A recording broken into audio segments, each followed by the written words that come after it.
আকাশে হঠাৎ দেখা মিলল এক রহস্যময় আলোর উজ্জ্বল একটি আলোর গতিবিধি দেখতে পেয়ে আতঙ্ক ও কৌতূহলের সৃষ্টি হয় জেলার বিভিন্ন এলাকায়।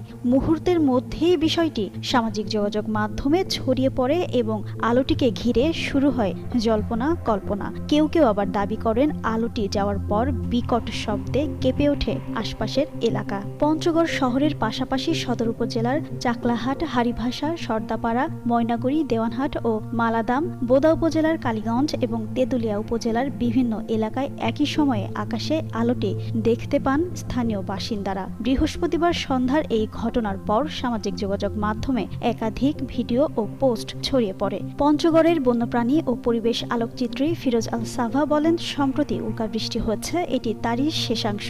উল্কাটি খুব কাছাকাছি বায়ুমণ্ডলে প্রবেশ করায় আলো ও শব্দ দুটোই বোঝা গেছে। তার মতো এমনই তথ্য দেন পঞ্চগড় জেলা প্রশাসক কাজী মোহাম্মদ সাইমুজ্জামান। বলেন, এটি উল্কা ছাড়া অন্য কিছু নয়। তিনি আতঙ্কিত না হয়ে এবং গুজবে কান না দিয়ে সবাইকে শান্ত থাকার আহ্বান জানান।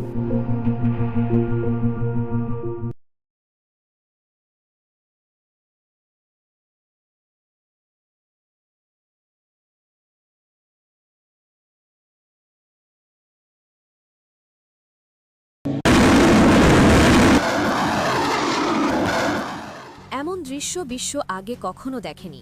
এতদিন ইরানকে পর্দার আড়াল থেকে গোয়েন্দা তথ্য বা সামরিক সরঞ্জাম দিয়ে সাহায্য করত রাশিয়া ও চীন। কিন্তু এবার খেলার মোড় ঘুরে গেছে। আমেরিকা ও ইসরায়েলের চাপের মুখে ইরান যদি ব্যর্থ হয়, তবে তার প্রভাব যে মস্কো আর বেইজিংয়ের ওপরও পড়বে তা তারা খুব ভালোভাবেই বুঝেছে।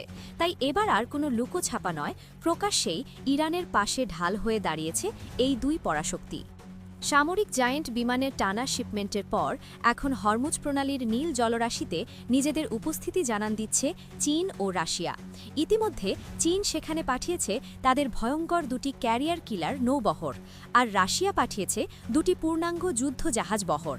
এর সঙ্গে যোগ হয়েছে উত্তর কোরিয়ার ব্যালিস্টিক মিসাইল সজ্জিত ফ্রিগেট ও ডেস্ট্রয়ার। এ যেন এক অসম যুদ্ধের প্রস্তুতি, যেখানে পশ্চিমারা একা নয়, তাদের প্রতিপক্ষ এক শক্তিশালী অক্ষশক্তি। ওমান সাগরের গভীরে মোতায়েন আছে মার্কিন বিমানবাহী রণতরী ইউএসএস আব্রাহাম লিঙ্কন নৌবহর। চীন ইতিমধ্যে ঘোষণা দিয়েছে দক্ষিণ চীন সাগর থেকে আরও দুটি ফ্রিগেট ও ডেস্ট্রয়ার তারা হরমুজে নিয়ে আসছে। গত সপ্তাহে Iran smart control over the strait of Hormuz নামে এক বিশাল নৌমহড়ার আয়োজন করে সাময়িকভাবে হরমুজ প্রণালী বন্ধ করে দিয়েছিল। এর কয়েকদিন পরই চীন ও রাশিয়াকে সঙ্গে নিয়ে আরেকটি যৌথ মহড়া শুরু করে ইরান, যার লক্ষ্য বিশ্বের সবচেয়ে গুরুত্বপূর্ণ এই জলপথে নিজেদের সামুদ্রিক নিরাপত্তা ও আভিযানিক প্রস্তুতি ঝালিয়ে নেওয়া। উত্তেজনা শুধু মধ্যপ্রাচ্যেই সীমাবদ্ধ নয়। আটলান্টিক মহাসাগরে ফ্রান্স ও ব্রিটেন রুশ তেল ট্যাঙ্কার জব্দ করায় ক্ষুব্ধ রাশিয়া। এর জবাবে আটলান্টিক ও বাল্টিক সাগরে মস্কো মোতায়েন করেছে ফ্রিগেট, ডেস্ট্রয়ার ও স্টেলথ যুদ্ধবিমান সহ দুটি পূর্ণাঙ্গ নৌ ফ্লিট। এমনকি জাপান সাগরেও আরেকটি রুশ নৌবহর পাহারায় আছে। অন্যদিকে আফগানিস্তানের তালেবান মুখপাত্র জাবিউল্লাহ মুজাহিদ প্রকাশ্যে ঘোষণা দিয়েছেন, ইরানে মার্কিন হামলা হলে আফগান মুজাহিদরা অস্ত্র হাতে ইরানের হয়ে আমেরিকার বিরুদ্ধে লড়বে। যুক্তরাষ্ট্র ও ইসরায়েলের পাশাপাশি ব্রিটেন, ফ্রান্স ও জার্মানিও ইরান বিরোধী জোটে যোগ দেওয়ায় পরিস্থিতি আরও জটিল হয়েছে। সম্ভাব্য মার্কিন হামলা প্রতিরোধে ইরাকি জনগণ ও মিলিশিয়া বাহিনীগুলোও প্রস্তুত। ইরান সমর্থিত গোষ্ঠী আল নুজাবা একটি নতুন অ্যালার্ট সিস্টেম চালু করেছে। তাদের ঘোষণা, ইরানে হামলা হলে তারা নেতৃত্বের অনুমতির অপেক্ষায় থাকবে না, সরাসরি ওই অঞ্চলে মার্কিন ঘাঁটিগুলোতে আঘাত হানবে। তারা ইতিমধ্যে 50টিরও বেশি মার্কিন লক্ষ্যবস্তু চিহ্নিত করে রেখেছে। সব মিলিয়ে হরমুজ থেকে আটলান্টিক পুরো বিশ্বজুড়েই এখন যুদ্ধের দামামা। রাশিয়া, চীন ও ইরানের এই প্রকাশ্য জোট প্রমাণ করে তারা পশ্চিমাদের যে কোনো চ্যালেঞ্জ মোকাবিলায় একাট্টা।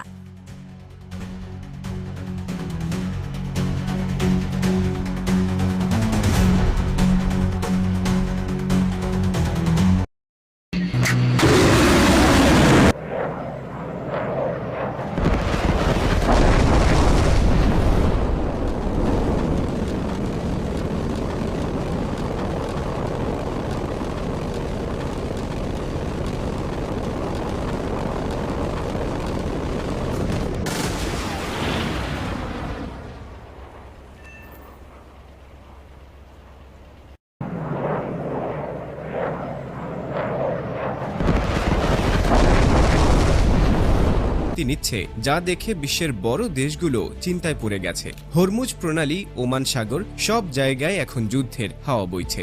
ইরান একের পর এক মিসাইল ছুটছে, ড্রোন উঠাচ্ছে, সমুদ্রে বিশাল মহড়া চালাচ্ছে। একটাই বার্তা, ইসরায়েল বা আমেরিকা কেউ ভুল করলে এবার আর ছাড় নেই। দীর্ঘদিন ধরে ইরান আর ইসরায়েলের সম্পর্ক কখনোই ভালো ছিল না। দু দেশের মধ্যে ঠান্ডা যুদ্ধ তো চলছিলই, ইসরায়েল বারবার সূক্ষ্ম হামলা করে ইরানের ওপর চাপ বাড়িয়েছে, আর ইরান বলছে এবার যদি আরেকবার সীমা ছাড়ায় তাহলে জবাব এমন দেওয়া হবে যা বিশ্ব কখনো ভুলবে না। তাই বোঝাই যাচ্ছে এখানকার টেনশন হঠাৎ করে তৈরি হয়নি, এটা বহু দিনের জমে থাকা উত্তেজনা। ইরান এখন যা করছে সেটা খুবই সিরিয়াস। বিশাল সামরিক মহড়া শুরু হয়েছে, আধুনিক মিসাইলের পরীক্ষা, ড্রোন ফ্লাইট, নৌবাহিনীর রিহার্সাল, সবকিছু একসাথে চলছে।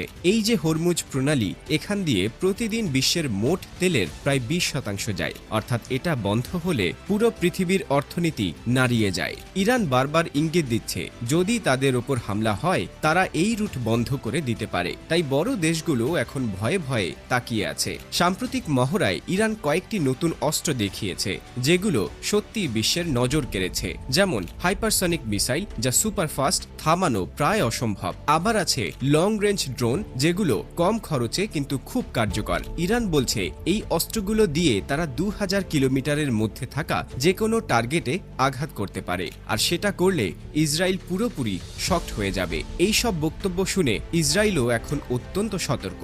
ইরান শুধু মহড়া করছে আর আমেরিকা চুপ করে আছে, এটা কখনোই ঘটবে না। তাই যুক্তরাষ্ট্র তাদের নৌবাহিনী ওই এলাকাতেই ধরে রেখেছে। বিশাল aircraft carrier, fighter jet, destroyer সবই মোতায়েন করা আছে, যেন একটা ছোট ভুল বা ভুল বোঝাবুঝি ঘটনার দিক পাল্টে দিতে পারে। এই অবস্থাকে বিশেষজ্ঞরা বলছেন যুদ্ধের আগে নীরব প্রস্তুতি। মধ্যপ্রাচ্যের অন্যান্য দেশও উদ্বিগ্ন। সৌদি আরব, কাতার, ওমান সবাই চাইছে পরিস্থিতি যেন আর না বাড়ে, কারণ বোঝাই যাচ্ছে ইরান ইসরায়েলের যুদ্ধ হলে পুরো অঞ্চলই অস্থিতিশীল হয়ে যাবে। তেল, ব্যবসা, বাণিজ্য, সাধারণ মানুষের জীবন সব বিপর্যস্ত হবে। এখন প্রশ্ন, যদি সত্যিকারের যুদ্ধ শুরু হয় তাহলে কি হবে? বিশেষজ্ঞরা বলছেন এটা সাধারণ যুদ্ধ হবে না, এটা হবে ড্রোন, মিসাইল ও সাইবার আক্রমণের যুদ্ধ।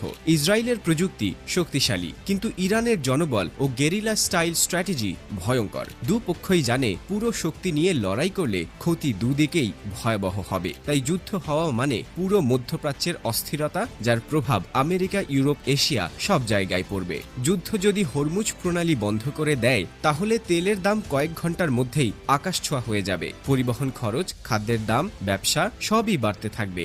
আমাদের মতো দেশের মানুষ যারা প্রতিদিন সংগ্রাম করে তারা সবচেয়ে বেশি চাপ অনুভব করবে। তাই বিশ্ব চায় যুদ্ধ না হোক, কিন্তু মধ্যপ্রাচ্যে ঘটনাবলী কখনোই পুরোপুরি নিয়ন্ত্রণে থাকে না। ইরান এখন যা বারবার বলছে সেটা হলো আমরা যুদ্ধ চাই না, কিন্তু কেউ যদি আমাদের আঘাত করে আমরা চুপ করে থাকব না। বিশেষজ্ঞদের মতে আগামী কয়েক সপ্তাহ খুব গুরুত্বপূর্ণ। একটা ছোট ভুলেই বড় কিছু ঘটে যেতে পারে। ইসরায়েল যদি আবার কোনো হামলা করে ইরান এবার সরাসরি জবাব দিতে পারে, আর আমেরিকা তখন বাধ্য হবে জড়াতে। তাই সবাই এখন শ্বাসরুদ্ধ হয়ে পরিস্থিতি দেখছে।